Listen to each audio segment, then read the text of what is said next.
Today on the Comic Book Report, I'm wrapping up 2022 by reflecting on my favorite comic book reads of the year. So stick around and check it out.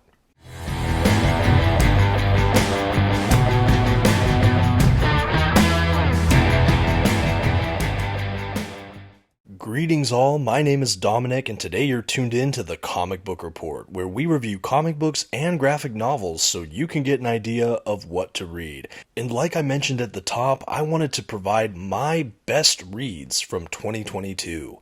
Now this collection might not be books that came out this year, but rather books that I read for the first time this year. Many of these books I've reviewed on my channel. I'll try to create a playlist to go along with this video so you can see the full coverage if you're interested. Admittedly, it's a bit of an eclectic list, but I hope you enjoy. Let's get started.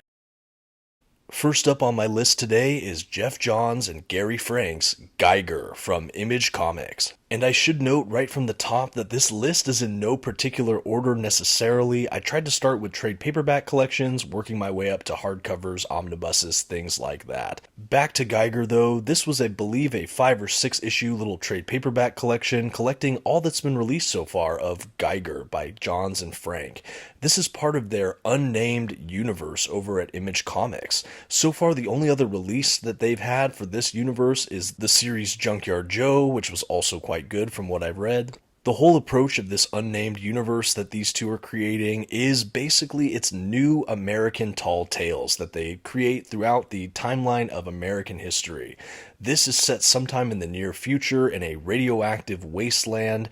Little factions of humanity have survived in kind of insulated little cities like Las Vegas, things like that. And the titular character is Geiger. He is a radioactive, superpowered man that roams the wastelands. A truly tragic character with a whole lot of heart. This series is an interesting blend of dystopian wasteland thriller with a little bit of violence and horror snuck in there, but overall a very good story with some surprisingly grounded characters in a very, very bizarre world. This was a book I read off of recommendations from people on YouTube actually, and so I'm hoping if this is the first time you've heard of Geiger, maybe you'll give it a similar chance. You might be surprised as I was at how good of a story this really is. I'm a big fan of Geoff Johns, and yet I was blown away at what him and Gary Frank brought to the table with this one. There is no background reading required, and frankly, this little trade paperback can stand alone as a complete series. While I hope to someday get more of Geiger, I'm deeply satisfied with what is contained within this little collection. Gary Frank's art, while always gorgeous, might be at the top of its game here in Geiger. The world is lush and very detailed, which is perfect for a dystopian fantasy series like this one. Please don't miss out on Geiger. And while you're at it, go pick up issues of Junkyard Joe, or wait for its collected edition to come out in a few months. Next up on my best of 2022 list, I have to go with Jeff Lemire and Dustin Nguyen's Descender, Volume 1, 10 Stars. This series has been out for quite some time. I know the whole collection of Descender, I believe, is spread out across 6 of these trade paperback volumes or 2 of their hardcover collections. At any rate, I am still making my way through this series, but this Volume 1 in particular was absolutely gripping. I was completely enthralled at this gorgeous science fiction adventure. Set in a world where most of humanity and even interstellar alien races are against machines and AI of all kinds after a huge cataclysmic event years before. We follow a young boy robot who is trying to find his lost family after being in power down sleep mode for several years, and we follow him alongside a band of different sort of outlaw rogue figures who are trying to figure out why this small robot boy is at the center of a huge conspiracy and mystery. Even in the first handful of issues we get in 10 Stars, the characters of the main crew are very well developed, distinct, and super enjoyable to read. The art direction by Dustin Nguyen is absolutely breathtaking. While I'll admit it took me a while to get used to the kind of watercolor style of his artwork, by about issue 2 I was completely hooked and couldn't imagine it any other way. The watercolor illustrations are absolutely lush and just spellbinding. It's really hard to describe without actually seeing just images from this collection, which is why I'm so happy to showcase a few panels here for you. For fans of this series, I've heard that there is a direct sequel series, Ascender, that came out after this series here. So if you want future reading after devouring this series, Ascender is probably your best bet. I also really appreciated Descender because I read it right in the middle of a lot of superhero reading, and every so often I like to venture beyond the big two and read some just gripping other genres within the comic book medium. And to find a science fiction story like this, well, it just made my week. Please do yourself a favor and go check out Descender by Jeff Lemire and Dustin Nguyen, especially this Volume 1, 10 stars. Next up, of course, on my best reads of 2022 list is Jonathan Hickman's Secret Wars over at Marvel Comics. I have the entire Secret Wars event here reproduced in this lovely trade paperback. I just recently covered this on my channel, but again, I'll go ahead and throw this video in that playlist. I'll link to this video for you all to see full coverage of any of these books if you so choose. For people that maybe don't know much about this book, this is a large Marvel epic event by Jonathan Hickman that successfully wraps up kind of his Fantastic Four run, his Avengers run, and is a great end to the Ultimate Marvel Universe. Having read both his Fantastic Four run and the beginnings of the Miles Morales Spider-Man runs, my stage was pretty much set to see what this event was all about. And without going into too much detail, multiverses collide, and what remains is an interesting planet ruled over by Doctor Doom. Can our favorite Marvel heroes do anything to stop Doom on this weird world? Well, you'll just have to read the event to see. But personally, I think it's worth the cost of admission. This was one of the most surprising and enjoyable comic book events I've read in recent memory. And the art throughout was absolutely spellbinding, a kind of painted or pastel looking art style that I haven't really encountered much before. The art itself lent a kind of mythic quality to this storytelling, which served the story perfectly.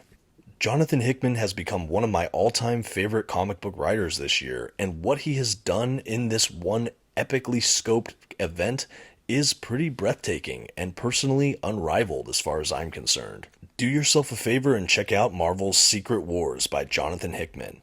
And hey, if you haven't yet, please consider subscribing to my channel. I do weekly comic book reviews, and you know what? I would love to have you around. Next, we have Volume 1 of James Tynion IV's The Nice House on the Lake from DC Comics' Black Label. I'm a pretty big fan of James Tynion, and I knew that this series would be on my to-read list. However, I was a little bit skeptical at the degree of horror I would find in this title, as I try to avoid hard horror in comics. But I was happy to say this is mostly a post-apocalyptic sort of disaster comic, even more than a horror comic, at least in my opinion. There is certainly some light horror elements, some creepy moments, and a sinister, sort of villainous character, but overall, for fans that dabble in horror but maybe don't like something truly horrific or overly graphic, this might be a good fit for you. It is part of DC's Black Label, so it is rated for more adult readership, but it's a really great story.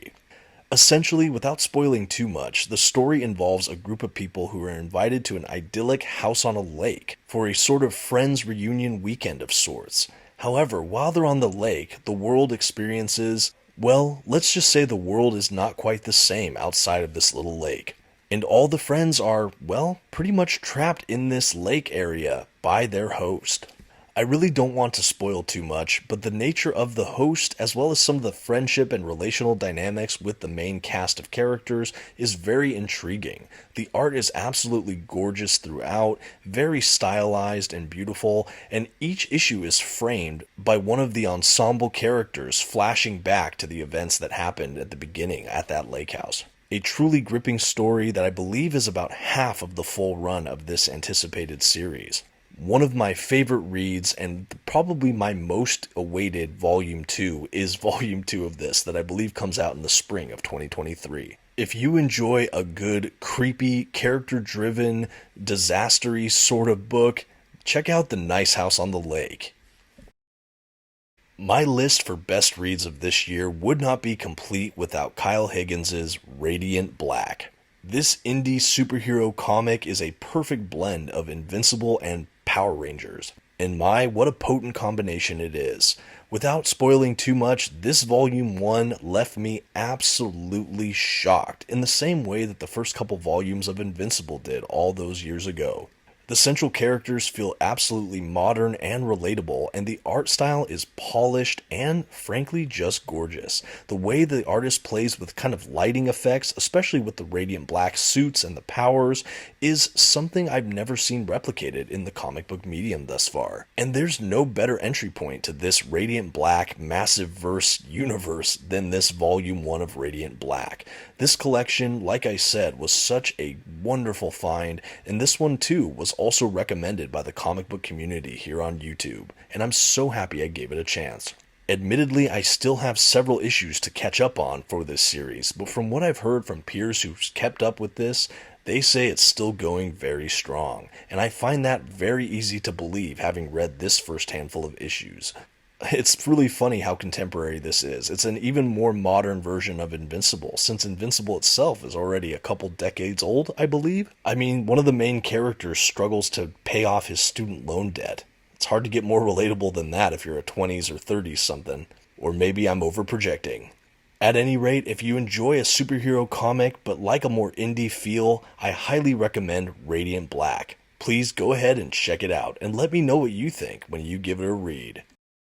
Next, we have another Tynion book with Batman, Their Dark Designs. This is the beginning of Tynion's run on the main title Batman book. I had previously read some of his run on the Detective Comics Rebirth era. I probably prefer that run of comics overall, but this Batman run still had some excellent moments. And personally, Their Dark Designs was my absolute favorite of his Batman run. The art throughout by Gilliam March is absolutely astounding. The colors are just wonderful as well, so kudos to the colorist on this book.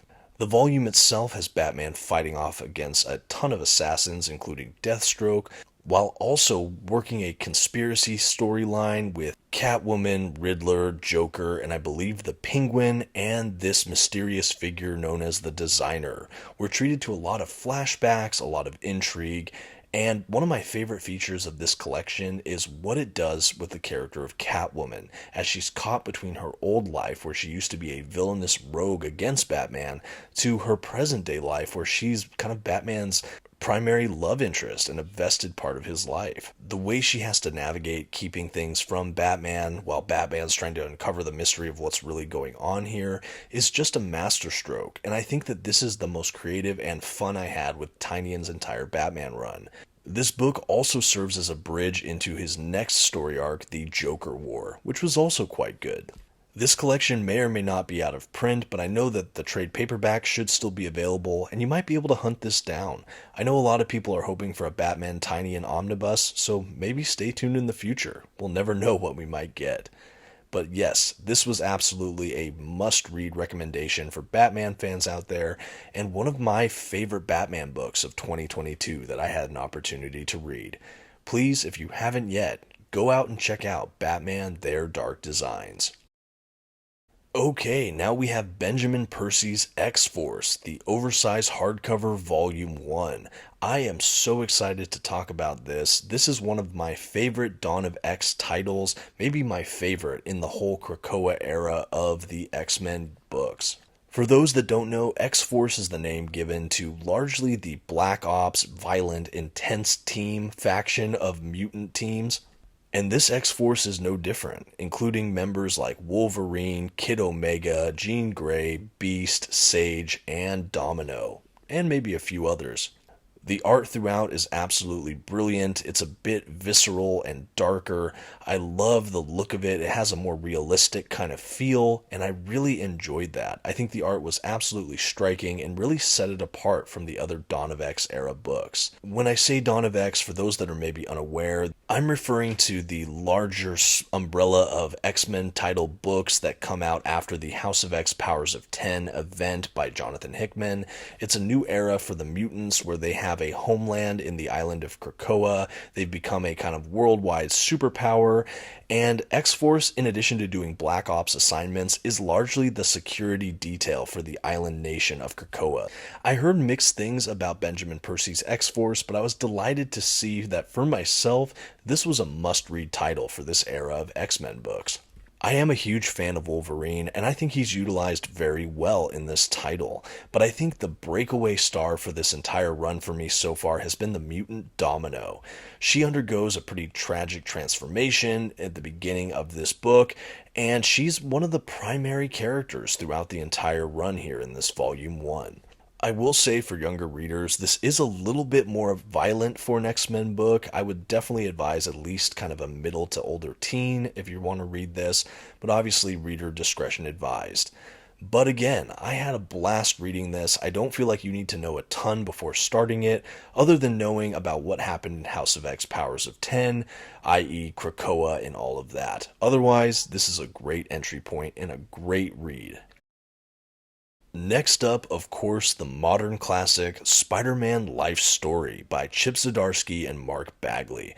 Wow, was this a dream team for creators for me. I love Chip Zdarsky from his stuff on Howard the Duck and Daredevil, and to see him handle a Spider-Man miniseries like this, well, I was absolutely ecstatic and eager to check this out. Pairing him with one of my all-time favorite Spider-Man illustrators, Mark Bagley, made this a 1-2 punch and a done deal for me. I'm so happy I got this oversized hardcover edition. I think it showcases this beautifully. As far as what Spider-Man Life Story is, it's basically a reimagining of the entire Spider-Man mythos, kind of the highlights and lowlight reels of his entire life, starting in the 60s. But the novel approach is they kind of blend a lot of his history together, they add in some imaginative work and detailing, but the biggest note is that Spider-Man ages throughout the decades. Rather than being kind of perennially, high school, college, early 30s, he goes from being a young teenager in the 60s all the way through the 2000s, 2010s as an older, more seasoned man. Each issue of this miniseries is about a decade of Spider-Man's life, so we have the 60s, 70s, 80s, so forth. And what's really cool is that each decade kind of takes the most renowned and well-known stories from that decade, kind of mixes them together and adapts them. What if this all happened in one continual lifespan as he grew older? What would be the ramifications? So we see things like the death of Gwen Stacy, the Clone Saga, the symbiote Venom era. We have all the way through Civil War and even Miles Morales. We have some stuff mentioning Superior Spider-Man. Overall, just a fantastic book, really imaginative, gorgeously illustrated, and a must-read for all Spidey fans out there.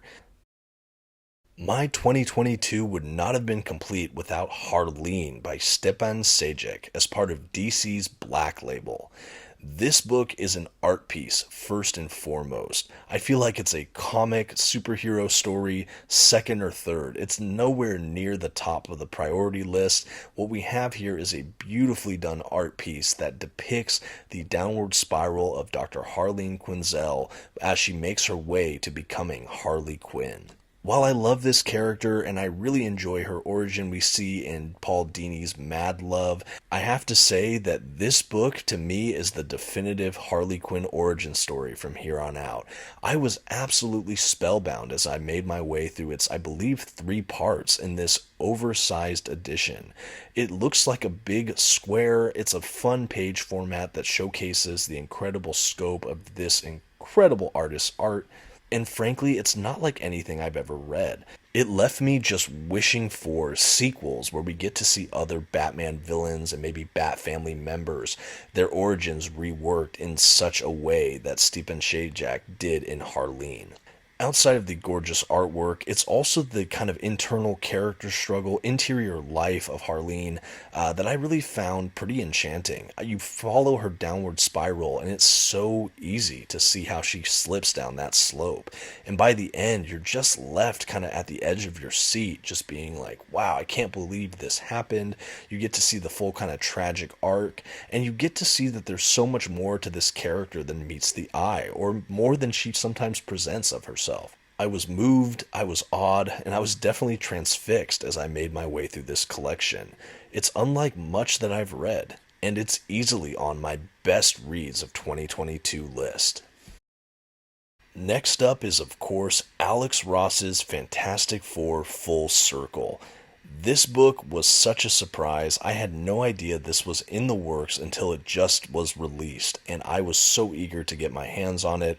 I remember I got an incredible deal on this collection, and I was spellbound. I think I read the whole thing in one sitting, which admittedly is not too difficult as this collection is not overly long, but wow, what we do get packs a real punch. Each page of this giant size format, it's very similar in size to the Harleen volume I just mentioned, but basically this whole edition, every page is just a work of art, painted by Alex Ross, written by Alex Ross, and serving as a kind of sequel to a story that was written all the way back with Stan Lee and Jack Kirby in I think the 60s. This story has our favorite foursome diving into the negative zone, and we as readers are treated to an otherworldly adventure filled with grotesque but beautiful images and out of this world psychedelic kind of wonders. What I think is most fascinating to me as a fan of both Jack Kirby and Alex Ross was the way that Alex Ross appeared to sort of do homage to Kirby's style. This isn't just a pure Alex Ross style. This is Alex Ross channeling Jack Kirby, at least by my reading, and I love to see that. The care that was given to this project was outstanding. The edition itself, the format, everything was just next level, and it was pretty affordable, all things considered. I sincerely hope we get more of this kind of prestige, oversized hardcovers that really showcase the artist in the future, because this one was absolutely great. And I really enjoyed reading so much Fantastic Four this year, but this one is near the top of my list. Please check out Fantastic Four Full Circle by Alex Ross. Okay, next we have Miles Morales Spider-Man Omnibus Volume 1 by Brian Michael Bendis. This book has been on my to-read wish list forever, and unfortunately I missed my opportunity the first time around to pick up the omnibus. So when I heard they were doing a reprint of this in Volume 2, this was a no-brainer pre-order for me, and that's exactly what I did. I believe I did an unboxing for this volume. I'm not sure if I officially reviewed it, but I did finish this collection recently, and I'm on my way through Volume 2. And I just have to say, I love what Bendis did here. I think not only giving us a new character, a new Spider-Man in the person of Miles Morales, but also the way that this series serves as a kind of epilogue to what came before with his incredible Ultimate Spider-Man run following Peter Parker's Spider-Man. I think as a longtime fan of that series, I was amazed at the way the whole franchise pivoted in the Ultimate Universe to follow Miles, while also still honoring what came before with the legacy character of Ultimate Universe Peter Parker. I found myself just absolutely intrigued by some of the new ideas they presented. I like that Miles is a decidedly different character than Peter Parker. He has his own heroes, villains, and relationships, his own struggles, his own reasons for pursuing the mantle of Spider-Man. And overall, I just felt this to be so satisfying, and I see why Miles has fastly become a pretty beloved character. The art throughout is consistently strong, and like I said, even though there's portions of this run that serve as kind of an epilogue to what came before in Ultimate Spider-Man, I do think that this also serves as a great entry point for new readers, especially those who are interested in Miles Morales, maybe after seeing the Into the Spider-Verse movie. He's such a great character, and to see his beginnings here and his first several adventures all included in one omnibus, it's just really great. Volume 2 is also off to a great start in my opinion as well. But again, I just have to say, as a longtime Spider-Man fan, I was so happy to finally read Miles Morales Spider-Man. Next on my list might have to be my most surprising read of 2022. Of course, I have to be talking about the Howard the Duck by Chip Zdarsky and Joe Quinones Omnibus from Marvel Comics. So this was my first time reading any Howard the Duck comic. I knew very little about him other than just that he existed, but I do like Chip Zdarsky. I just mentioned him in my Spider-Man life story portion of this video, But like I said, I love him in Daredevil as well, and I was hoping to read more Zdarsky content, and I got an insane deal on this book. I think it was like 24, 25 bucks, so I had to pick it up, especially as a Marvel Omnibus fan, and I went in pretty blind to this series. I knew it was supposed to be comedic and chaotic and make a lot of jokes at the expense of the Marvel Universe as a whole, and honestly, I was like, sign me up, I'm ready for it. And this really broke the mold for me after reading so many superhero books back to back to back. This is still something within the big two and is really adjacent to a lot of superheroic adventures, but the character himself, he's trying to be a private eye. He's a duck in a human world, and he's trying to make it, and he's just swept up away into all of these weird antics and misadventures across the Marvel Universe. And I was just so happy all the way through. There were times I laughed out loud. A particular series of issues that were really great, the crossover with the unbeatable Squirrel Girl, just some great stuff. I was constantly laughing, and I think that the commentary we get from Chip Zdarsky, kind of the expositional stuff, is all really funny as well. And there was even a lot of heart in this book, which I didn't expect, and they probably didn't need to do, but it absolutely grounded me with this character, the cast of characters, and I just had a lot of fun laughing alongside Howard the Duck throughout all of his misadventures. There's a lot of meta commentary here, and I think the more you read about the Marvel Universe, the more a series like this is going to make you laugh. However, for someone that just wants to dive into a fun and pretty self-contained little series, you can absolutely pick up this book and just start laughing along with me. I can safely say now, I love Howard the Duck. As we make our way to our last couple choices on this list, I had to include the all-new Wolverine Omnibus by Tom Taylor. This Marvel Comics series was absolutely striking and one of my favorite reads. I've been a loose fan of X-23 Laura Kinney for some time now, and I had heard that she took over the mantle of Wolverine at one point, and I was reading a lot more Tom Taylor comics, and when I heard that he had the series where she was functioning as Wolverine, I knew I wanted to check it out. The art is a bit cartoony, but lush and gorgeous. I absolutely loved it. The art was very consistent throughout. We're even treated to a fun crossover with Spider-Gwen, which was a lot of fun. Overall, this omnibus includes the entirety of Tom Taylor's run on All New Wolverine, and I was spellbound. Like I said, I loved this title. To see how she is really different than Logan Wolverine was a lot of fun, but I also really enjoyed seeing her still carrying the role of Wolverine. We're treated to a lot of just misadventures as well. There's a lot of heavy drama moments, and the inclusion of some new supporting characters into the Marvel Universe, especially for Laura Kinney's life, and I really enjoyed it. I feel like I didn't need much background at all of Laura Kinney or Wolverine to enjoy this book, so for people that are just interested in a female Wolverine series that know next to nothing about this character, I think you can absolutely just start with Tom Taylor's run and enjoy this immensely. It might not be for everyone. I still prefer Logan as Wolverine, but wow, what an incredible character that brings something new to the table. I was absolutely floored at how fast I burned through this omnibus, and I know I'm going to pick this up again in the future. This was absolutely one of my favorite reads of 2022. Okay, and finally, my last pick for my best of comic book reads 2022 is, yes, the Jonathan Hickman Fantastic Four Omnibus Volume 1. Volume 2 should also be on this list, but for the sake of this video, I'm just showcasing this one volume, but you can see my coverage at a later time if you're interested in all of it.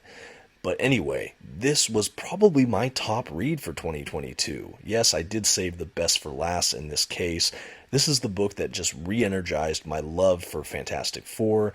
This was, again, one of those runs that was on my wish list, my to-read list forever, but I missed the chance of picking these omnibuses up. So again, when I heard they were reprinting these books this year, I had to pick them up, and I devoured them. I read both of the omnibuses, completed the Jonathan Hickman run in just a few weeks, and I could not have been happier. This is easily one of my all-time favorite Fantastic Four runs, but also one of my all-time favorite Marvel runs. It's a high science fiction fantasy adventure following our favorite Marvel family, and it frankly did not disappoint.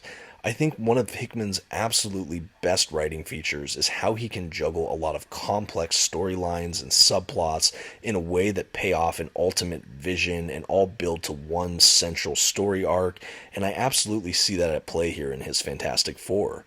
The payoffs are incredible, and the more you read, the more you just enjoy this series. I think I love the way that they focused on characters like Reed, the Human Torch, and Valeria and Franklin Richards. I think in a perfect world, I would have seen even more done with characters like the Invisible Woman and the Thing, who are obviously present throughout most of this run, if not all of it. But again, I feel like they maybe weren't the focus as much as some of those other characters. But I really did also just like it. It doesn't have to be perfectly balanced with all the characters to tell a very great story, and the stories we got in these collections were phenomenal. Particularly the stuff dealing with Reed. I love that maybe the most. I love that character, and I'm even more intrigued by him now having read Hickman's run. Yep, that's it. This is my top pick for 2022, you guys. If you haven't read Fantastic Four by Jonathan Hickman, do yourself a favor. And that is my list for best comic book reads of 2022. This list is by no means exhaustive. I know I could have picked another couple tens of 20s of books I've read this year that I really adored, but this made it to the top of my list, the top of the pile, and it was worth mentioning here in this video. I hope you enjoyed it. I'd love to hear in the comments below what some of your favorite comic book reads are for this year, and thank you for taking this journey with me today, and Happy New Year. And until next time, this has been the Comic Book Report. Please don't forget to like, comment, and subscribe to my channel. And until next time, have a good one.